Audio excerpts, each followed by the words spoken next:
अध्याय 15 श्लोक 39। अनुवाद एवं तात्पर्य कृष्ण कृपा मूर्ति श्री श्रीमद अभय चरणारविंद भक्तिवेदांत प्रभुपाद द्वारा। मथुरायां तथा वज्रम शूरसेन पतिं ततः प्राजापत्यां निरुक्तेष्टिम् अग्निं अपिपदीश्वरः। मथुरायां मथुरा में तथा भी वज्रम वज्र को शूरसेन पतिम शूरसेन के राजा तथा तत्पश्चात प्राजापत्याम प्रजापति यज्ञ निरूप्य संपन्न करके इष्टिम लक्ष्य अग्निन अग्नि को अपिबत अपने में स्थापित किया ईश्वर समर्थ।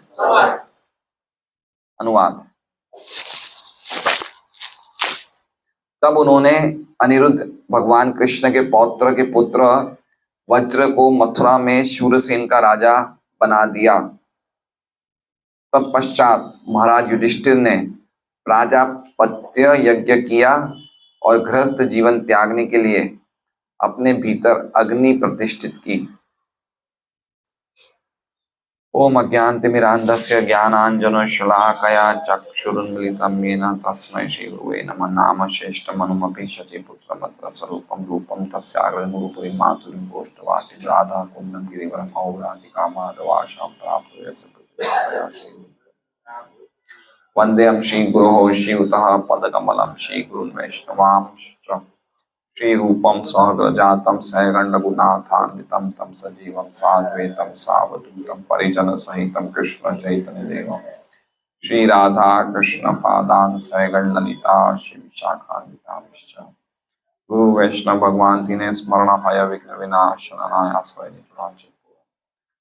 हरे कृष्णा कृष्णा कृष्णा हरे हरे, हरे राम राम राम।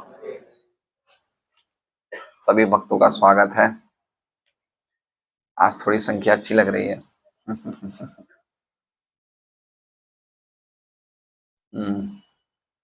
तो किस प्रकार महाराज युधिष्ठिर निवृत्त होने से पहले, हस्तिनापुर छोड़ने से पहले उन्होंने कल महाराज परीक्षित को सिंहासन पे बैठाया, वो हमने देखा। महाराज परीक्षित जो उनके समान ही गुणों में वैसे ही थे, सुसमम गुणे हैं और पूरी तरह से प्रशिक्षित थे।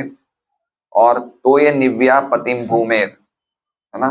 तो ये निव्या मतलब याद है आपको श्लोक पूरा? बोलिए सूर्य जी।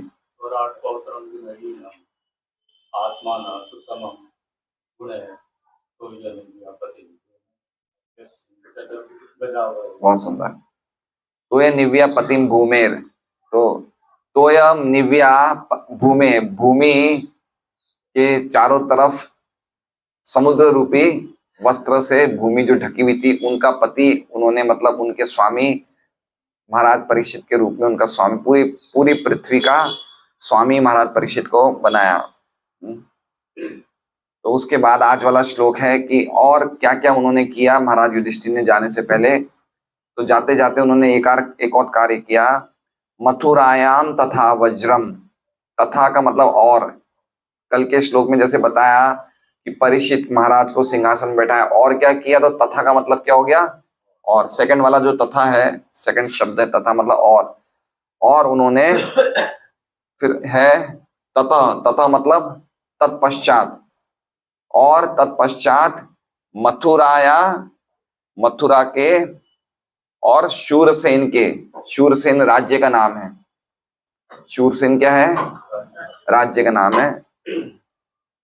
इनका राजा बना दिया, शूरसेन पति राजा बनाया किनको? वज्रम, जो भगवान कृष्ण के पौत्र अनिरुद्ध के पुत्र थे, मतलब प्रपौत्र थे, है ना। वज्रम का वज्रनाभ बहुत फेमस है। वज्र, इन्होंने बहुत बड़े बड़े मंदिर की स्थापना करवाई उत्तर भारत में। भगवान की शिव मूर्तियों की स्थापना कराई वज्रनाभ ने, भगवान के प्रपौत्र ने। तो उनको कहाँ का राजा बनाया? मथुरा का और शूरसेन का। मथुरा में शूरसेन का राजा बनाया। हाँ, मथुरा और शूरसेन एक ही। हाँ, मथुरा पूरा मंडल है, उसमें शूरसेन कैपिटल समझ सकते हैं। जैसे भारत का हस्तिनापुर, ऐसे मथुरा का शूरसेन। और उसके बाद क्या किया? प्राजापत्याम निरूप्यष्टम। निरूप्य मतलब संपन्न किया। प्राजापत्या इष्टिम, इष्टिम मतलब यज्ञ। प्राजापत्य यज्ञ संपन्न किया। और उस यज्ञ के अंतर्गत उन्होंने क्या किया? अग्निन अपिबद ईश्वर। अग्नि मतलब अग्नि को, अपिबद मतलब पी लिया। कैसे पी लिया? ईश्वर मतलब समर्थ थे इसलिए पी लिया। मतलब समझ रहे हैं? मतलब अग्नि को अपने आप में स्थापित कर लिया, है ना। तो इसका अर्थ हम श्रीधर स्वामी की टीका में पढ़ेंगे, क्या कहना चाहते हैं। अग्नि को अपने आप में स्थापित कर लिया, अग्नि को अपने आप में, अपने में अपिबत मतलब अंदर अग्नि को ग्रहण कर लिया। तो ऐसा किया। तो इसमें लिखा हुआ है, प्रभुपाद बता रहे हैं कि ये संकेत देता है कि उन्होंने गृहस्थ जीवन त्याग दिया, है ना। अग्नि के कार्य व्यक्ति गृहस्थ आश्रम में करता है, भोजन बनाना, ये सब अग्नि के कार्य हैं। तो अग्नि अपिबत मतलब अग्नि अपने आप में स्थापित कर ली, मतलब अब अग्नि को यूज नहीं करेंगे। तो इनडायरेक्टली उन्होंने संन्यास ले लिया। सन्यासी को अग्नि के कार्य नहीं करने होते हैं, वो भोजन नहीं बनाता सन्यासी, ठीक है, वो कहीं ना कहीं भिक्षा मांग के ले लेता है। तो अग्नि का कार्य सन्यासी नहीं करता है। तो वो कहना चाहते हैं कि उन्होंने अग्नि को, अब पहले जो अग्नि को यूज करते थे, अब अंदर ही अंदर समा लिया अग्नि को, मतलब अब वो अग्नि के कार्य नहीं करेंगे। इसका मतलब इनडायरेक्टली अब उन्होंने गृहस्थ आश्रम छोड़ के डायरेक्टली उन्होंने संन्यास आश्रम ले लिया है ना। इस तरह से हम समझ सकते हैं। तो श्रीधर स्वामी की हम टीका देखते हैं क्या लिख रहे हैं वो।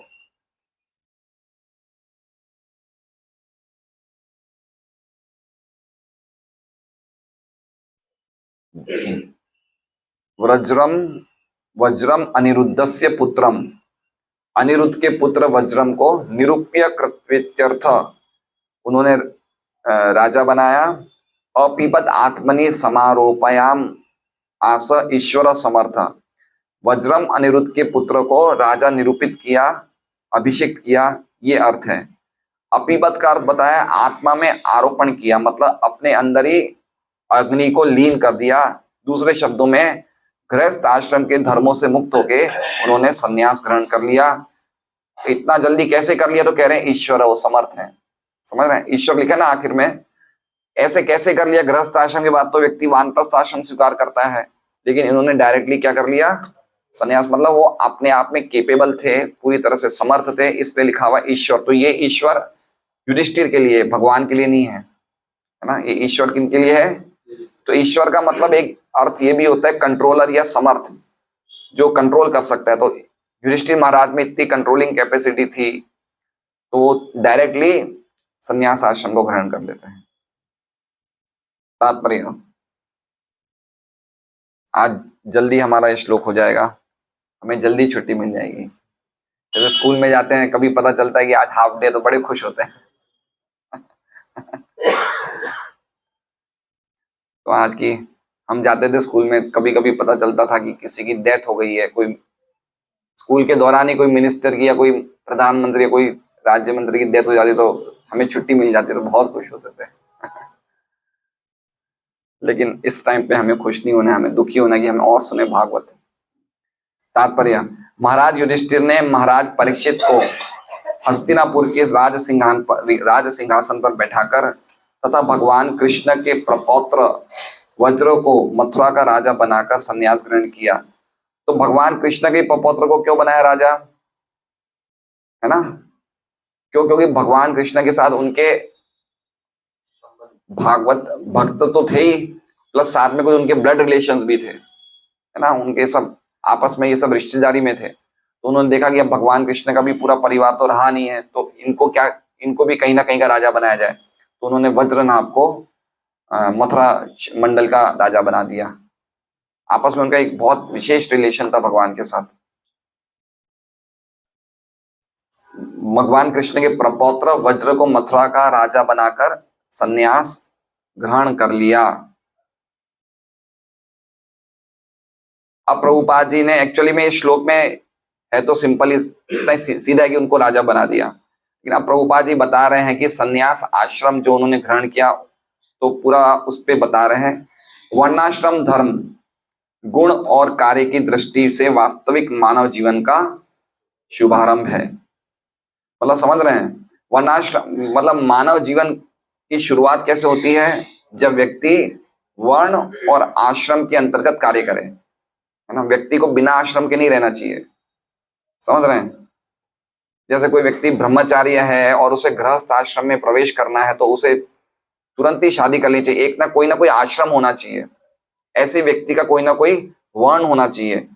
जैसे पांडव लोग जब वनवास से आते हैं तो कहते हैं भाई हमें कुछ तो दो, हमारा काम है क्षत्रिय है, हमारा काम है राज करना, तो हमें भाई 5 गांव तो दे दो, कहीं ना कहीं तो हम धर्म का पालन करेंगे।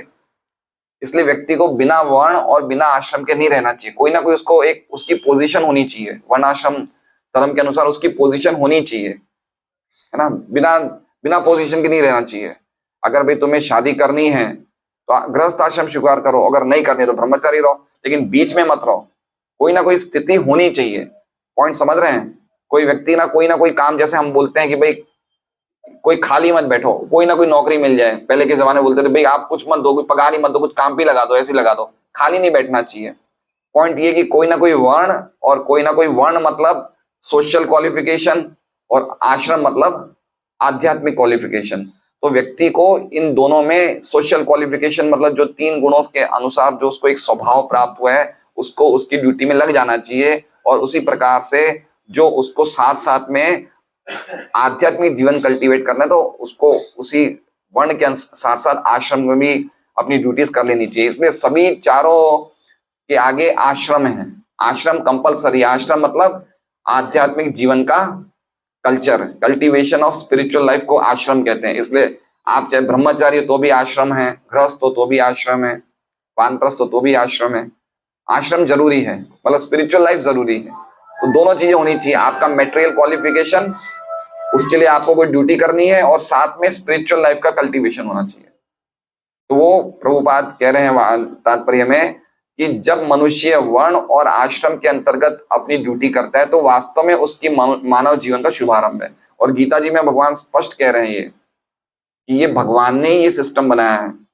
कहाँ कहा है भगवान ने, ये चातुर्वर्ण्यम मया सृष्टम, ये मेरे द्वारा बनाया गया है।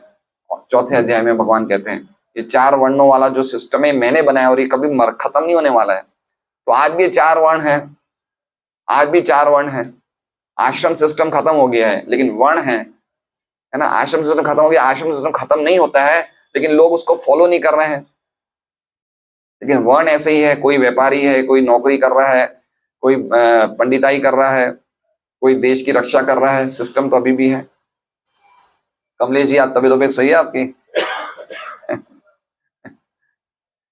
तो ये बता रहे हैं कि वर्णाश्रम धर्म गुण और कार्य की दृष्टि से वास्तविक मानव जीवन का शुभारंभ है।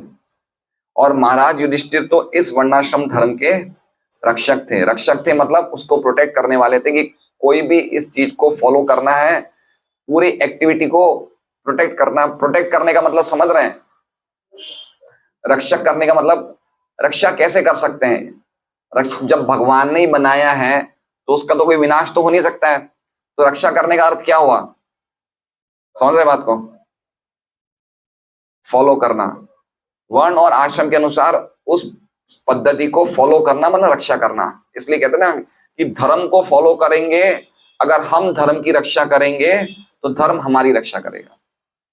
तो रक्षा करने का मतलब जो धर्म है उसे फॉलो करना।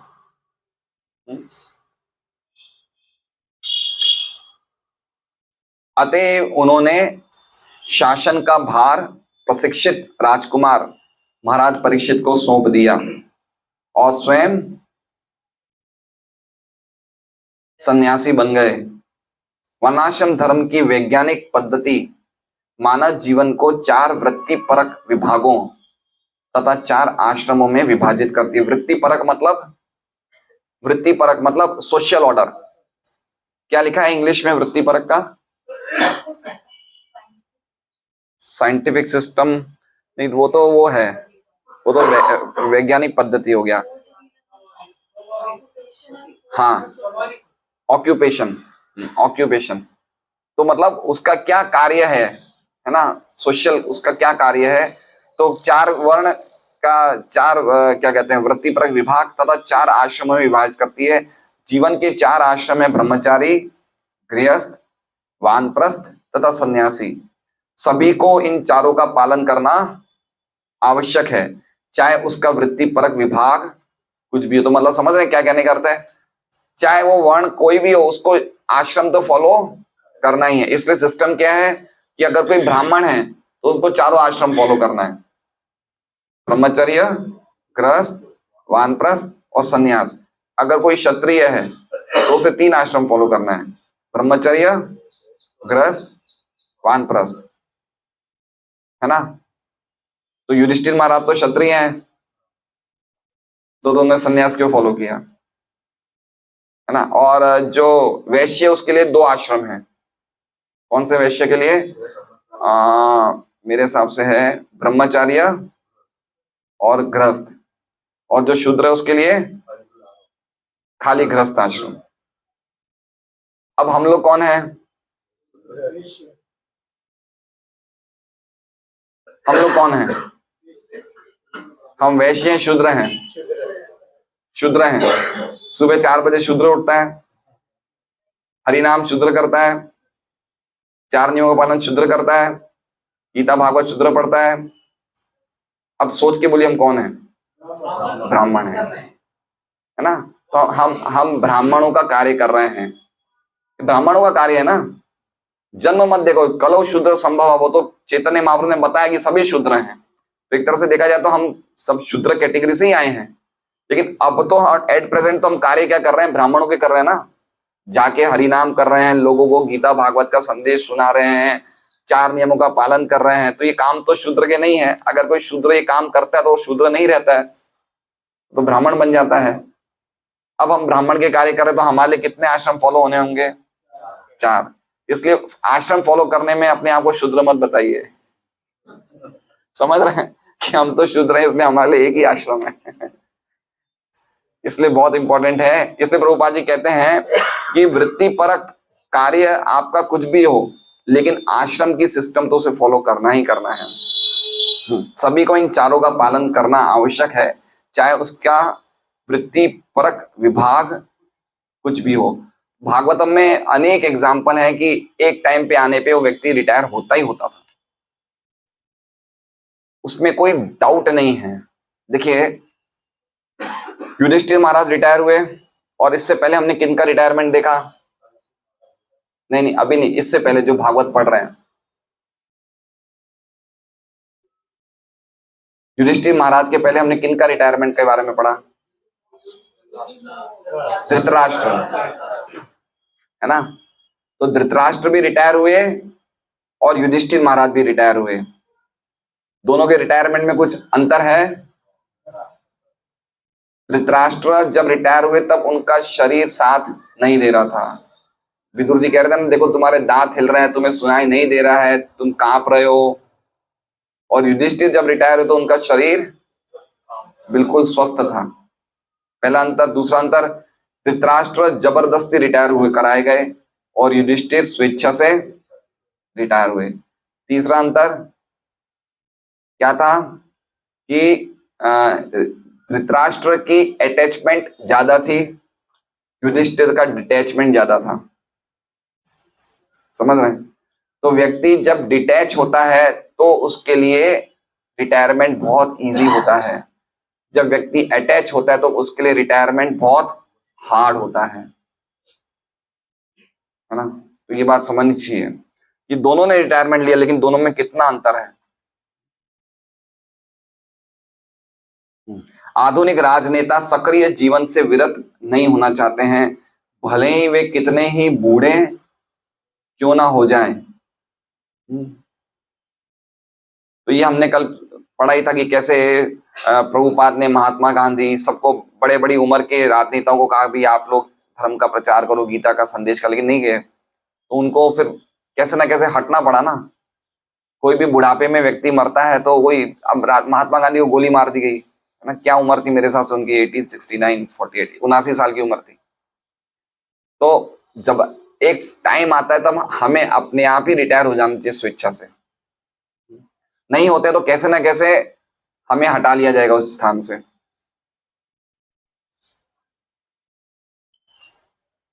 अतः भले ही वे कितने ही बूढ़े क्यों ना हो जाएं, लेकिन महाराज युधिष्ठिर आदर्श राजा थे। अतः वे स्वेच्छा से प्रशासनिक जीवन से विरत हो गए, जिससे वे अगले जीवन की तैयारी, देखिए कितनी इंपॉर्टेंट बात लिखी है, किसकी तैयारी कर सके।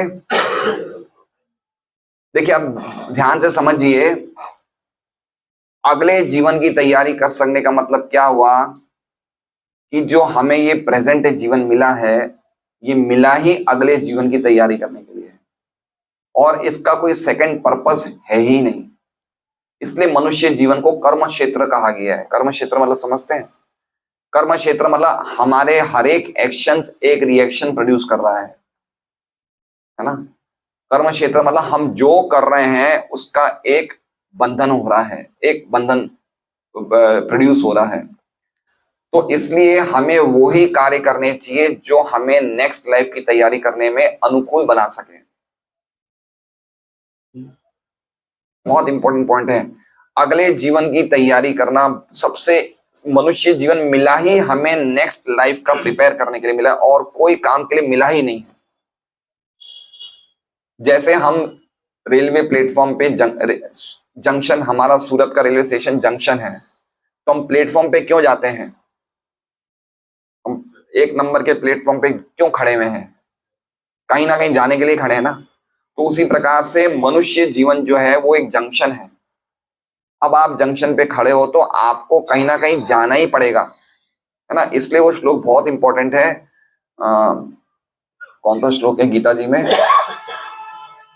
देवताओं के उपासक देवता यान्ति देवव्रता देवान पितृन यान्ति पितृव्रता भूतानि यान्ति भूतेज्य यान्ति यान्ति देवव्रता देवान। मतलब अब जाने का टाइम आ गया। मनुष्य जीवन मिला ही इसलिए कि अब हमारा ये जंक्शन पे आ गए, क्योंकि इससे पहले हम जितनी योनियों में घूम रहे थे उसमें हमें जंक्शन नहीं था। हम खाली प्रकृति के गुणों के द्वारा फोर्स किए जा रहे थे।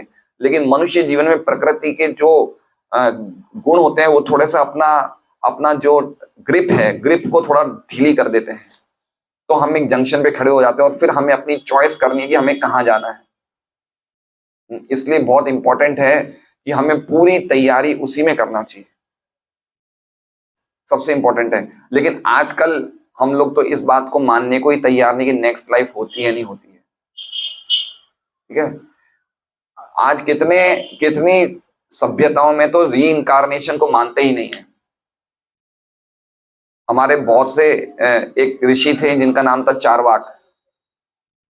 चारवाक ऋषि का एक संस्कृत में कोटेशन है जिसमें कहते हैं कि तुम चाहे भीख मांगो, चाहे तुम चोरी करो, चाहे कैसे ना कैसे तुम घी पियो, क्योंकि घी को एंजॉयमेंट का बहुत अच्छा स्टैंडर्ड माना जाता है वैदिक कल्चर में। भाई जो घी खाता है, घी मतलब एक स्टैंडर्ड की बात है। तो चारवाक मुनि क्या बोले कि घी खाओ तुम, चाहे तुम चोरी करो, तुम डाका डालो, चाहे भीख मांगो, लेकिन घी खाओ। तो उनको किसी ने पूछा कि भाई हम चोरी करेंगे तो पाप लगेगा? बोले एक बार शरीर खत्म हो गया तो फिर कौन सा पाप लगेगा, सब कुछ खत्म हो गया। मतलब उनकी जो पॉलिसी थी वो थी कि शरीर खत्म तो सब कुछ खत्म, वापस किसने जन्म लेना है।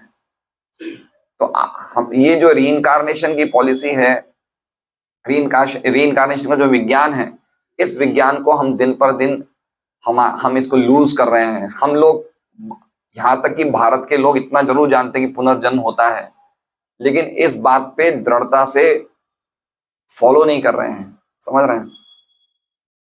इस बात पे दृढ़ता से फॉलो नहीं कर रहे हैं। भगवान गीता जी में भी कहते हैं तथा देहांतर प्राप्ति, देह को बदलने के बाद उसको दूसरा देह मिलेगा। और एक और जगह भगवान कहते हैं ऊर्ध्वम गच्छन्ति सत्वस्था मध्य तिष्ठन्ति राजसा जगन्य गुण वृत्तिस्ता अधो गच्छन्ति तामसा। तो ये सब श्लोक भगवान गीता जी में कह रहे हैं, जिसमें स्पष्ट लिखा है कि हमारा एक अगली लाइफ होती है ना। राम तीर जी, आप खड़े हो जाइए। मैंने आज से नियम बनाया, जो भी झपकी लेगा उनको खड़ा, क्योंकि खड़े होके कम से कम सुनेंगे वो, तो आप उसी स्थान पे खड़े हो जाइए, तो आपको नींद नहीं आएगी। बैठे रहने से नींद आती है। मनुष्य प्रभु कहाँ है आज? आज आए नहीं क्या? आप दो प्रोमिनेंट कैंडिडेट्स हैं झपकी में। खड़े होने से क्या होगा? नींद नहीं आएगी। भोपाल में ऐसा ही करते हैं। भोपाल में भागवतम क्लास में जो भक्तों को झपकी आती है ना, उनको पीछे खड़ा कर देते, भाई इस बहाने कम से कम क्लास तो सुन ले। हाँ, तो क्या कह रहे हैं कि, क्या कह रहा था मैं, ऊर्ध्वम गच्छन्ति तामसम। भगवान गीता जी में अलग अलग जगह बता रहे हैं, ये बताने के लिए कि नेक्स्ट लाइफ होती है, अगला जीवन होता है, री इनकारनेशन होता है। और आजकल हमारे जो आधुनिक जो पीढ़ियां हैं वो इस बात को नहीं मानती है। और एक ये बिग बैंग थियरी है ना, वेस्टर्न कंट्रीज में बिग बैंग थियरी है कि ये क्रिएशन कैसे बना, कि अचानक एक विस्फोट हुआ और विस्फोट से ये पूरा क्रिएशन बन गया, और जब प्रलय होगा तो ऐसे ही होगा, ये पूरा प्रलय होगा और सब कुछ खत्म हो जाएगा।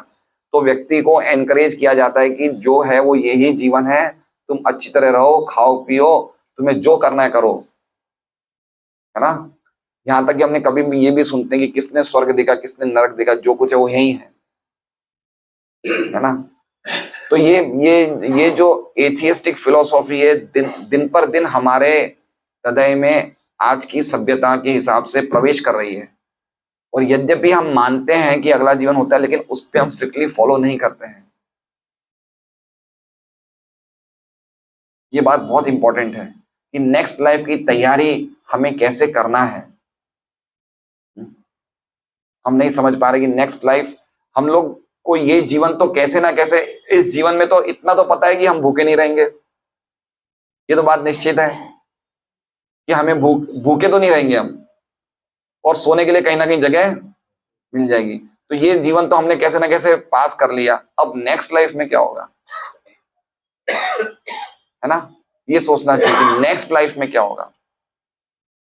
इतनी लाइफ छोटी है कि व्यक्ति प्लान ही नहीं कर रहा है। अभी हमने देखा, हमारे पिताजी एक मोबाइल वाले से रेगुलर मोबाइल खरीदते थे, कल उसकी डेथ हो गई 43 साल की उम्र में, है ना। तो सोच नहीं सकता कब क्या हो जाएगा। तो क्या लगता है कि उसने कुछ तैयारी करी होगी?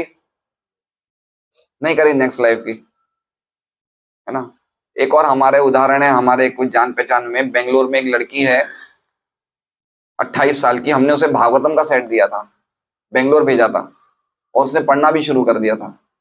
और एक दो दिन बाद ही वो टू व्हीलर में, वो मतलब वो और उसके हस्बैंड दोनों बड़े खुश थे। उनको 50 लाख का पैकेज मिला। 50 लाख का पैकेज मतलब साल की, दोनों के मिला के 50 लाख की पूरी पैकेज थी एक साल का। और 2 दिन बाद ही उसकी डेथ हो गई। बाइक चला रही थी, टू व्हीलर एक्टिवा, और उसको छाती पे बड़ा भारीपन लगा, तो तुरंत उसने वो एक्टिवा को पार करके दवाई की दुकान पे कुछ दवाई लेने गई, जितने में तो उसकी डेथ हो गई। 28 साल की, 2 साल पहले शादी हुई।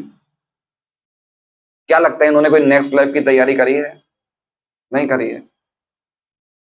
और मनुष्य जीवन मिलता ही इसके लिए, नेक्स्ट लाइफ की तैयारी करने के लिए। हर व्यक्ति को चाहिए कि वो अपने जीवन की ऐसी व्यवस्था करे कि जीवन की अंतिम व्यवस्था के कम से कम, जीवन की अंतिम व्यवस्था के कम से कम, मैं पढ़ नहीं पा रहा हूँ क्या लिखा है, कम से कम अंतिम 15-20 वर्ष पूरी तरह भगवान की सेवा में लगाए जा सके। देखिए क्या लिख रहे हैं प्रभुपाद,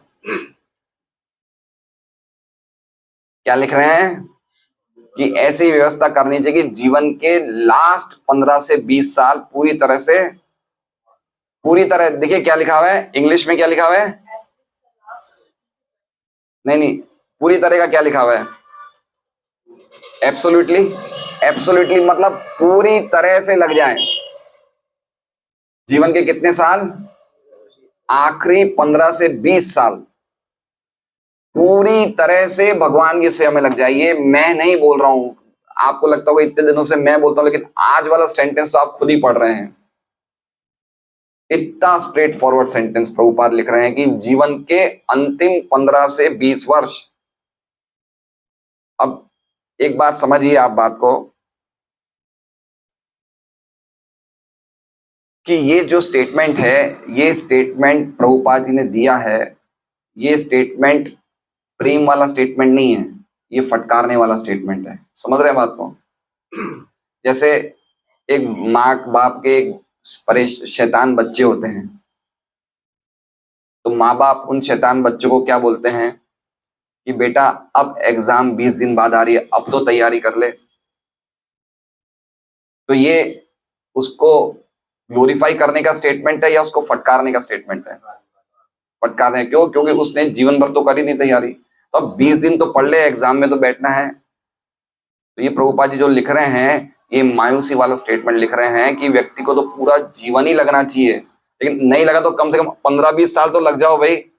समझ रहे हैं बात को?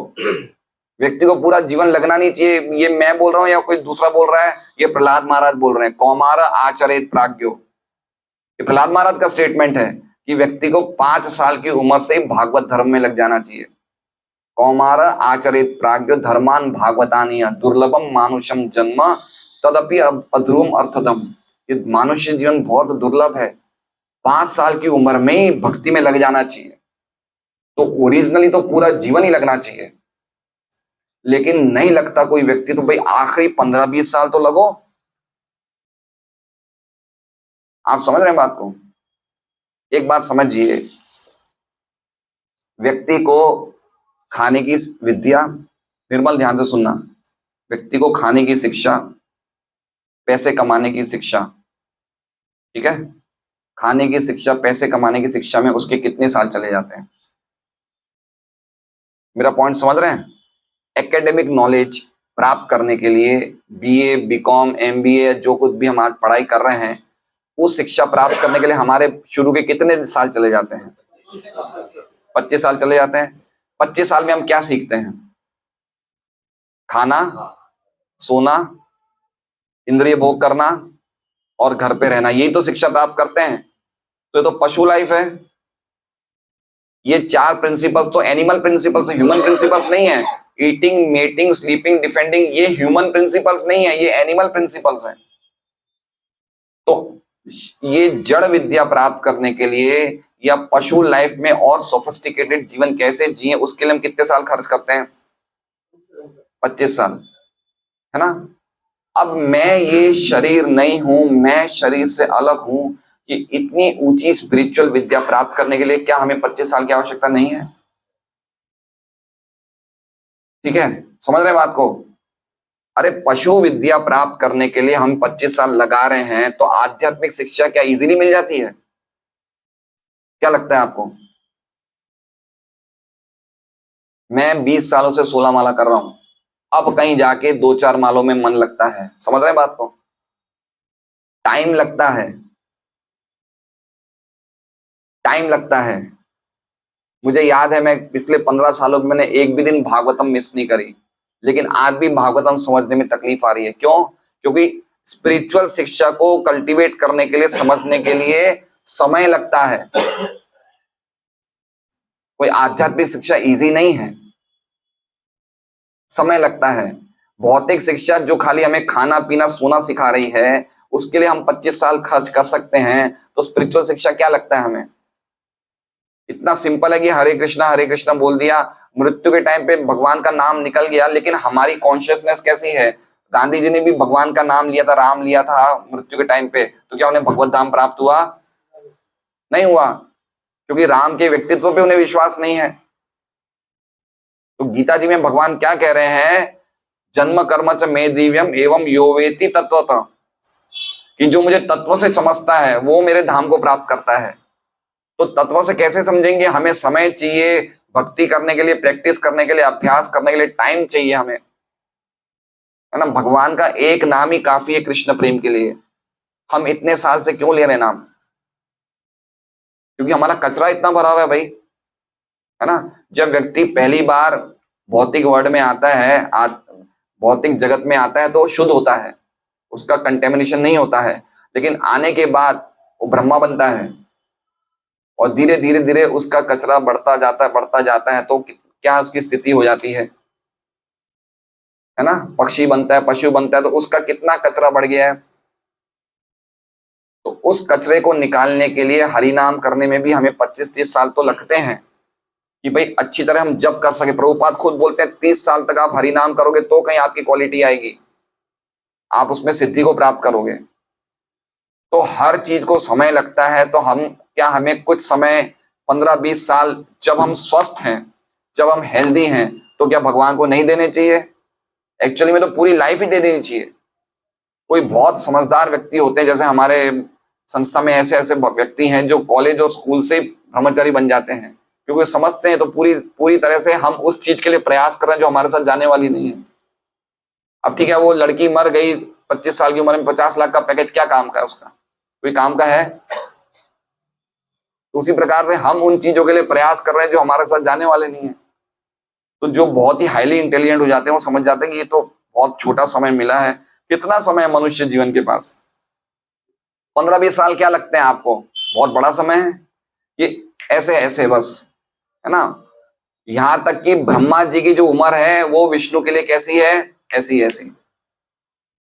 एक सांस ली, जितने ब्रह्मा है सब चले गए।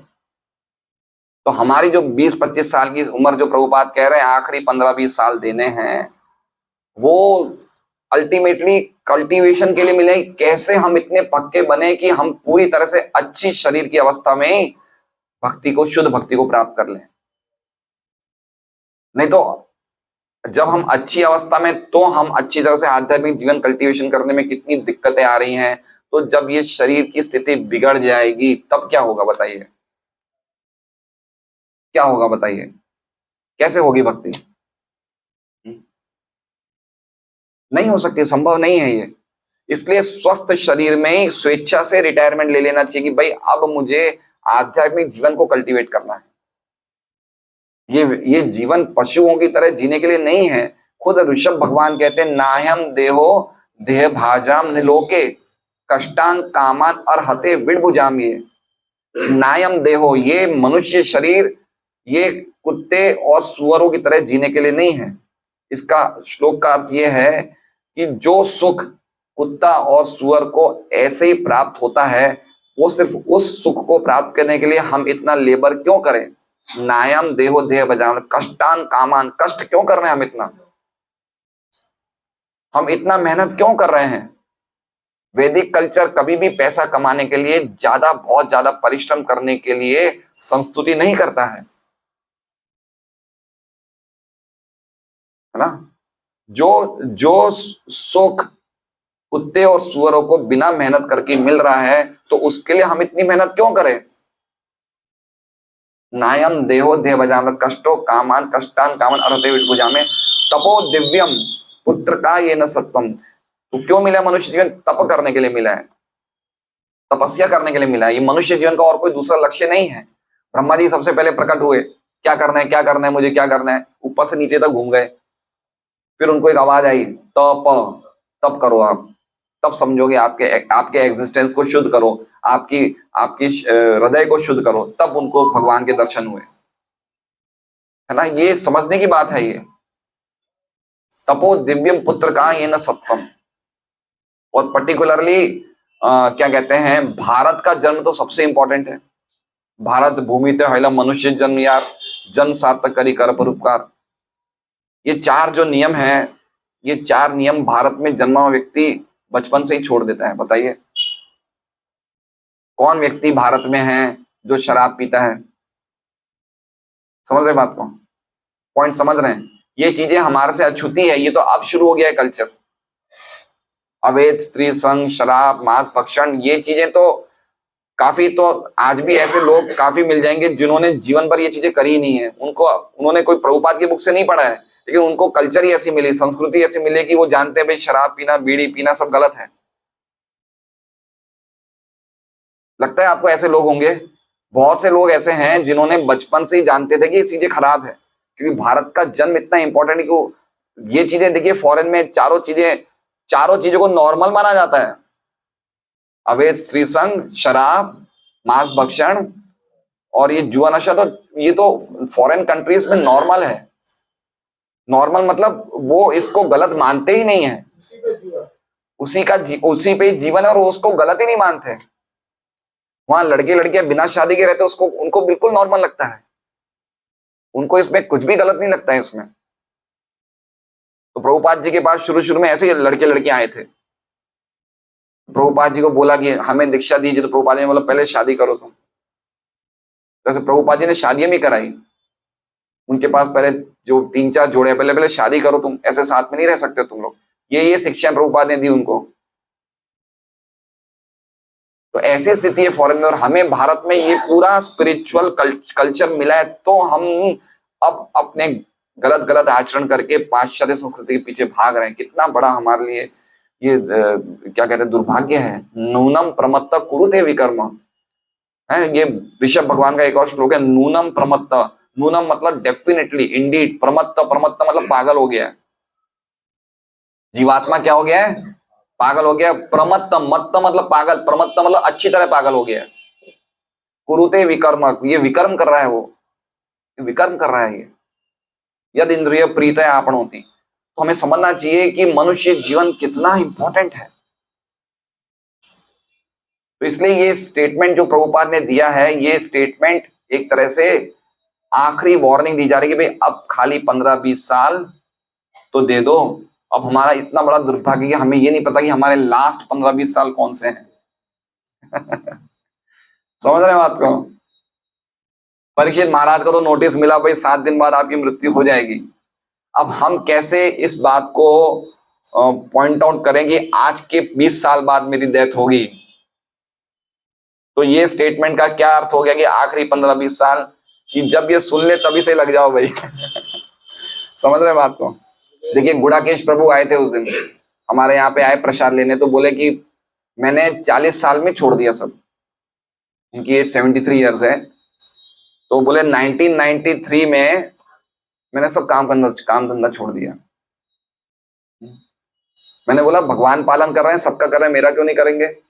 बोले मेरे बच्चों की शादी वादी नहीं हुई थी, मैंने काम चल, छोटे छोटे बच्चे थे। मैंने बोला पूरे टाइम प्रचार करूंगा, भक्ति करूंगा, भगवान देखेंगे। देख रहे हैं, इसे कहते हैं प्रभुपाद जी। इस श्लोक में प्रभुपाद जी का लेक्चर है, बहुत ही अद्भुत लेक्चर। प्रभुपाद जी बोले कि अगर आपकी रिटायरमेंट के टाइम पे मान लीजिए 50-55 साल आपकी उम्र हो गई है, अगर आपके बच्चे ब्याहे भी नहीं है तो भी छोड़ दीजिए, वो काम ज्यादा जरूरी है। प्रभुपाद जी ने लेक्चर में कहा है। ये कितना इंपॉर्टेंट कार्य है ये। हम समझ नहीं रहे हैं। एक बार डेथ हो गई, हम कभी भी ये क्लेम नहीं कर सकते हैं कि मुझे वापस गोपाल नगर में जन्म लेना है। समझ रहे हैं बात को? मनुष्य व्यक्ति की, मान लीजिए अगर मेरी डेथ हो गई तो मैं ये क्लेम नहीं कर सकता हूं कि मुझे वापस मनुष्य जीवन मिलना ही चाहिए। मैं पूरी तरह से प्रकृति के हाथों में हूं, मुझे कुछ भी मिल सकता है, कुछ भी मिल सकता है। क्योंकि हम करोड़ों अरबों जन्मों से घूमते आ रहे हैं, हमने कौन सा जन्म में क्या काम किया हमें खुद को नहीं पता। इसलिए भक्त लोग इतने हम्बल होते हैं, वो ये जानते हैं कि मैंने तो जीवन भर कोई अच्छा काम नहीं किया, इस जीवन में मैंने भक्ति कर ली, तो क्या ये जरूरी है कि मैंने पिछले हजारों जन्मों में भक्ति करी होगी? तो भक्त अपने आप को इतना गिरा हुआ मानते हैं कि हे भगवान, मेरे में कोई लायकात नहीं है अच्छे जीवन में अच्छे जन्म प्राप्त करने की। तो अगर आप चाहो तो मुझे कोई कॉकरोच का ही जन्म दे दो, लेकिन देना तो कम से कम भक्त के घर में। ये एक भक्त की प्रार्थना होती है कि मुझे कीट जन्म दे दो, मुझे कीड़ियों का जन्म दे दो, लेकिन देना भक्त के घर में। क्योंकि भक्त जानते हैं कि मैं अच्छा हुई नहीं, मैंने जीवन भर गलत काम किया, जीवन भर सॉरी मतलब पिछले जन्मों में। वो अपने आप को कभी अच्छा मानता ही नहीं है भक्त। तो आखिर में हम्बल एक ही प्रेयर करता है कि मैंने कोई भी ढंग के काम नहीं करे, अगर आप चाहो, अगर आपकी इच्छा है तो कम से कम मुझे भक्त के घर में जन्म दे दो, चाहे फिर वो कीड़ी के रूप में क्यों ना दो। एटलीस्ट कम से कम मैं भगवान की कीर्तन, भगवान की लीला भक्त के घर में सुनूंगा तो मेरा शुद्धिकरण हो जाएगा। ये भक्त की कहानी। कोई पता है हम लोग नहीं सोच सकते हम लोग ने कितने सालों से, हम में से किसी ने 20 साल से भक्ति करी, किसी ने 5 साल से, किसी 10 साल से। इससे क्या होता है, पिछले जन्मों में हमने क्या क्या किया था। तो इन चीजों को पूरा कचरा निकालने के लिए 15, 20, 25 साल का समय काफी नहीं है, बहुत लंबा समय चाहिए। लोमस ऋषि की हमने कथा सुनी थी। लोमस ऋषि तो ब्रह्मा जी की उम्र के थे, बोलते मुझे घर नहीं बनाना, टाइम खराब कर रहा हूं मैं। पॉइंट समझ रहे हैं बात को? तो हमें बहुत लंबा समय चाहिए, तब कहीं जाके हम आध्यात्मिक शिक्षा को प्राप्त कर सकते हैं। तो प्रभुपाद जी आखिर में ये कह रहे भाई चलो कुछ नहीं, लेकिन एटलीस्ट आखिरी 15-20 साल दे दो। और क्या लिखा हुआ है? एब्सोल्युटली, टाइम पास नहीं लिखा है। क्या लिखा हुआ है? पूरी तरह से भगवान की सेवा में लगाया जा सके। पूरी तरह से मतलब प्रसाद लेना, खाना, सोना, उतने टाइम में जो हम शरीर के कार्य कर रहे हैं, उसके अलावा बाकी टाइम चाहे कोई व्यक्ति माला 64 माला कर ले, उससे बढ़ा दे, भागवत गीता पढ़ ले, प्रचार करने जाए, उसका पूरा जीवन ही ऐसा जाना चाहिए। कंप्लीट एब्जॉर्प्शन, भगवान की सेवा में पूरी तरह से निमग्न हो जाना।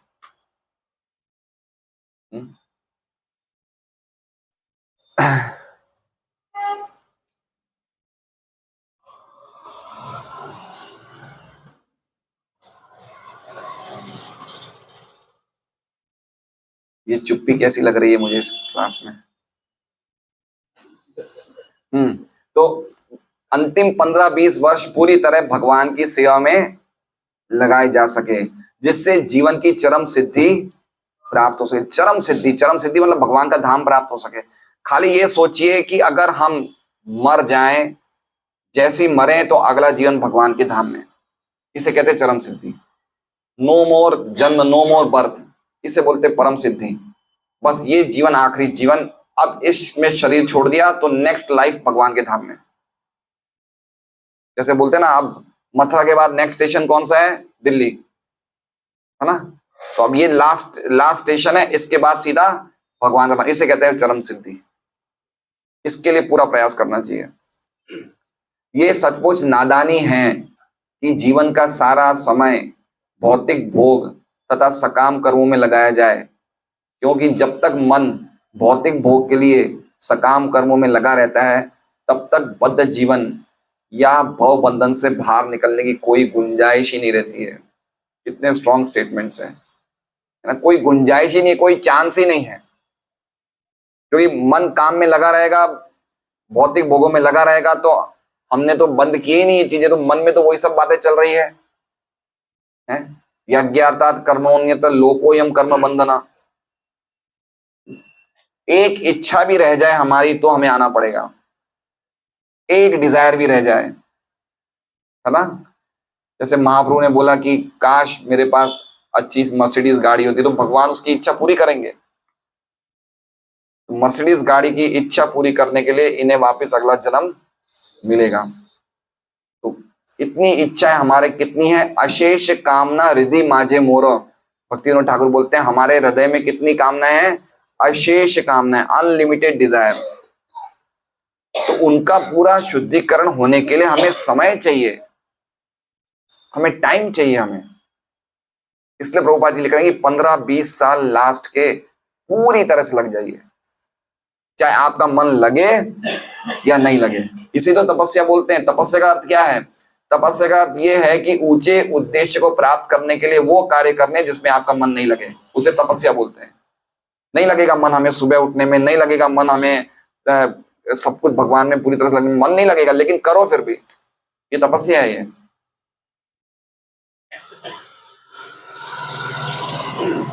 देखिए धृतराष्ट्र के पास कम टाइम था, इसलिए उन्हें नरोत्तम गति नहीं मिली, धीर गति मिली। धीर गति मिली, पता है, हमने पढ़ा था। उनको निर्विशेष मुक्ति मिली, लेकिन भगवान का धाम नहीं मिला धृतराष्ट्र को, क्योंकि आखिरी टाइम पे गए, शरीर काम कर नहीं रहा था, 7 मास में उन्होंने भक्तों का भी अपराध किया था। इसलिए शरीर स्वच्छ हो उससे पहले पहले ही भगवत साक्षात्कार कर लेना चाहिए। बीमारी मरने से पहले पहले ये बात क्लियर हो जानी चाहिए कि हम शरीर नहीं, हम आत्मा है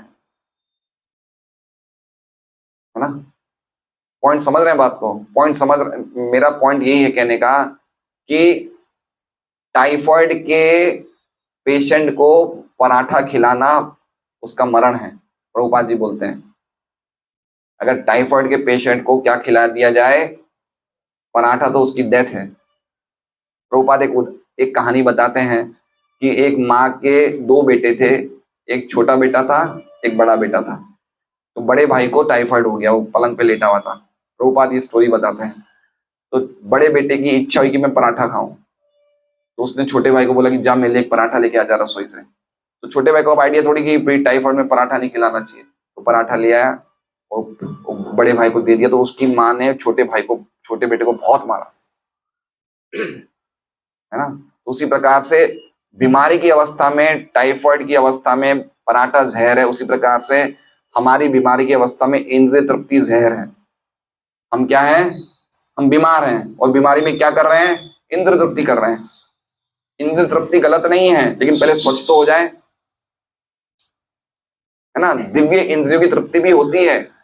सुखम आत्यंतिकम यत्तत्, 6 अध्याय में लिखा है गीता जी में कि जब इंद्रियां शुद्ध हो जाएगी तो खूब इंद्रियों को एंजॉय करो।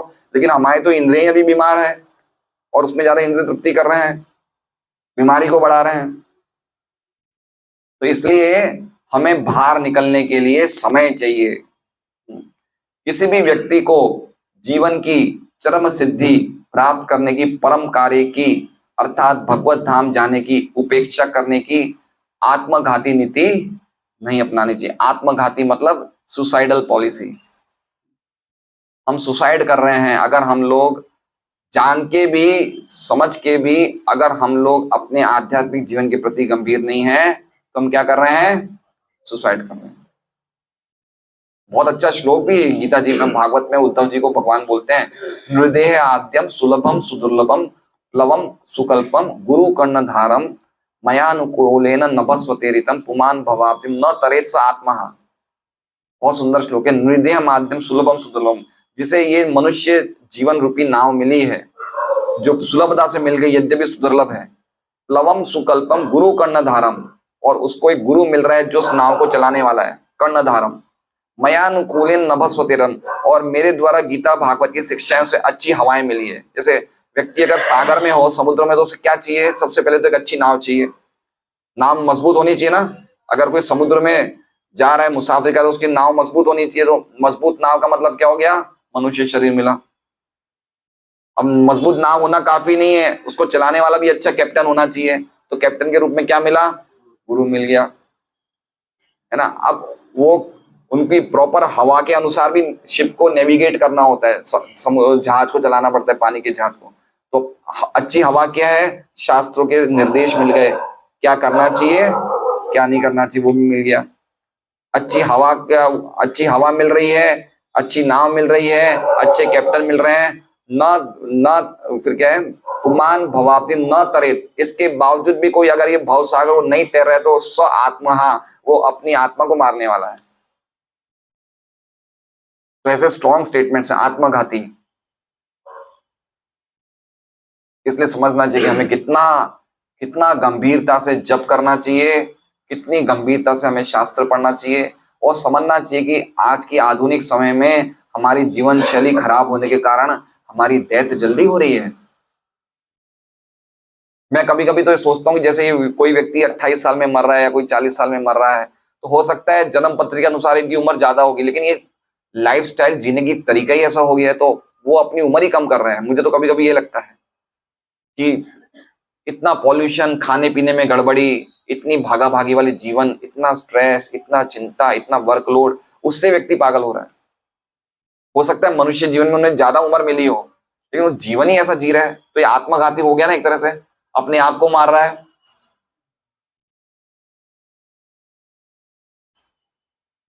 तो इतना इंपॉर्टेंट है भगवत धाम जाना कि युधिष्ठिर महाराज ने डायरेक्टली संन्यास ले लिया।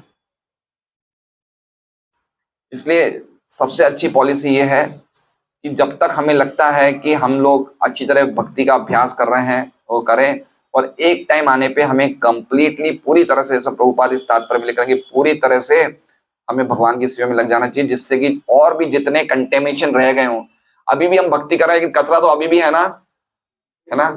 जब पूरी तरह से भक्ति में लग जाएंगे तो और भी जितने कंटेमिनेशन है वो भी निकल जाएंगे। जैसे परीक्षित महाराज हैं, महाराज युधिष्ठिर, ये भी सब भगवान के महान भक्त हैं, लेकिन आखिरी टाइम पे इन्होंने क्या किया? जैसे उन्होंने 7 दिन पूरी कथा सुन ली, बिना खाए, बिना सोए, बिना खाए 7 दिन लगातार कथा सुन रहे हैं कि और कुछ भी अंदर रह गया वो भी निकल जाए। इसी तरह से युधिष्ठिर महाराज भी भगवान के महान भक्त थे, लेकिन संन्यास क्यों लिया कि और कुछ भी कंटेमिनेशन हो जाएगा वो भी निकल जाए, क्योंकि भगवान के धाम में जाने के लिए कंप्लीट प्यूरिफिकेशन चाहिए। एक थोड़ा सा भी डिजायर नहीं रहना चाहिए, किसी के प्रति कोई वैर भाव नहीं होना चाहिए। तो ये सब प्यूरिफिकेशन चाहिए, तो उसके लिए कंप्लीटली परफेक्ट होने के लिए युधिष्ठिर महाराज ने संन्यास ले लिया। हरे कृष्णा। भक्त कुलशेखर जी महाराज जी थे, भगवान से प्रार्थना करते थे हाँ कि मुझे स्वस्थ शरीर है, अभी तो आप ले जाइए। हाँ, बहुत सुंदर प्रार्थना है। कृष्ण त्वदीय पद पंकज पंजरांतम अद्येव में विशतु मानस राज हंस प्राण प्रयाण समय कफवात पित्ते कंठावृतम विदो स्मरणम कुतस्ते। कि कृष्ण त्वदीय पद पंकज पंजरांतम, कि अभी मेरा जो मन रूपी हंस है आपके चरणों में अच्छी तरह से लगा हुआ है। कृष्ण त्वदीय पद पंकज पंजरांतम अद्येव में विशतु मानस राजहंस, मेरा जो मानस रूपी जो राजहंस है अभी आपके चरणों में अच्छी तरह मन लगा हुआ है। फिर आगे क्या है, प्राण प्रयाण समय कफ वात पित्त, लेकिन प्राण का जब निकलने का टाइम क्या होगा, कफ वात और पित्त से कंठ अवरुद्ध होगा। प्राण प्रयाण समय कफ वात पित्त कंठावरुद्ध विदो स्मरणम कुतस्ते, तो ऐसी स्थिति में मैं आपका स्मरण कैसे करूंगा, कुतस्ते। इसलिए अच्छा है कि आप अभी मेरा शरीर छूट जाए तो अच्छा है। डेथ की पोजीशन अच्छी नहीं है, बहुत कष्ट होता है डेथ में, बहुत ही कष्ट होता है। हमें वो पोजीशन आई नहीं तो हमें कैसे पता चलेगा, लेकिन हम समझ सकते हैं कि कभी कभी हमें लगता है कि हम बिल्कुल स्वस्थ चल रहे हैं, लेकिन देखिए 40 45 50 साल की जो उम्र होती है उसके बाद जो ट्रांजिशन पीरियड होता है, 55 60 साल की उम्र का जो पीरियड होता है, उसमें बीमारियां पता है कैसे आती है, जैसे कमल की दल पे से पानी की बूंद नीचे टपक जाती है, कभी भी हो सकता है कुछ भी, है ना। हम देखते हैं याददाश्त कमजोर हो रही है, वो आजकल पार्किंसन की तकलीफ हो गई है, एल्जाइमर है, चीजें भूल जाना है ना। बुढ़ापे में कैसे कैसे समस्या आती है। व्यक्ति 5 साल पहले बिल्कुल सही था और तुरंत ऐसा चेंज आ जाता है। तुम ऐसा नहीं सोच सकते कि भाई मुझे तो कुछ नहीं होने वाला है, 10 साल तक और मैं काम कर लूं उसके बाद करूंगा भक्ति, ऐसा नहीं सोच सकते। ये हमारा जो प्लानिंग है पूरी कंप्लीटली फेलियर होगी। जब हम स्वस्थ हैं तभी छोड़ दीजिए, जब उम्र आगे छोड़ दीजिए। और उम्र तो प्रभुपाद ने कहा 20 साल, आखिरी 20 साल, तो अभी हमें यही नहीं पता आखिरी 20 साल है कौन से।